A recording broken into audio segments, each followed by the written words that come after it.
Sada kızca olma ahmak, seni unutup gidişim akıldım bekira. Bölçüp koşma şunca amrak, gönül berip ötermiz mengü ecil inak. Ladies and gentlemen, you're listening to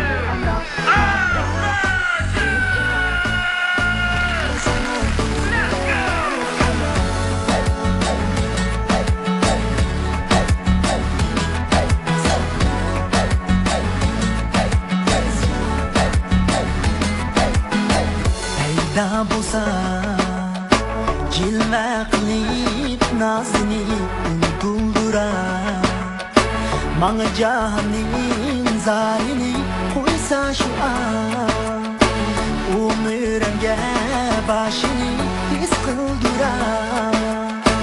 Bir erkekning zatini lekin yaman, güzelimning huy payli achchiqlinar. Demasdan bo'pti mayli hamma qizning rahchog'roq o'ziga haldim qarab, shu dami nozik ko'ziga.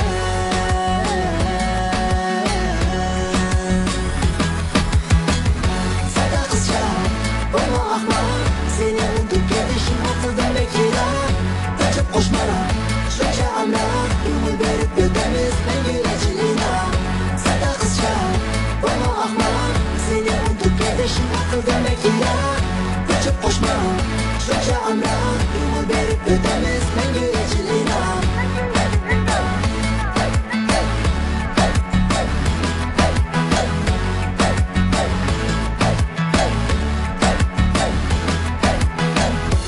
Yalqılar to'sar gumon aqlini yüzer plan, kelib tushlik shaytini unutib qalar.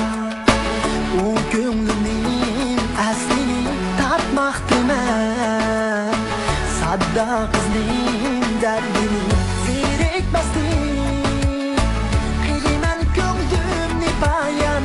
Shu tuyg'ular yeshilar pokiz shu an, arkilab suyar mazimga tantak shayton.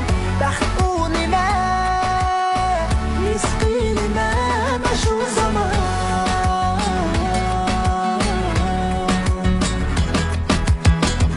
Sada qizcha bo'lma ahmoq, seni unutib ketishim aqldan bekira. Qochib qo'shma shuncha amrak, ko'ngil berib o'tamiz mengü ecil inak. Sada qizcha bo'lma ahmoq, seni unutib ketishim aqldan bekira. Qochib qo'shma shuncha amrak, ko'ngil berib o'tamiz mengü ecil inak.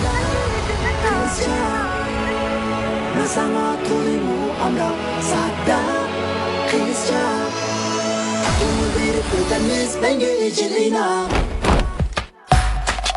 Sada qizcha bo'lma ahmoq, seni unutup ketishim aqldan bekira.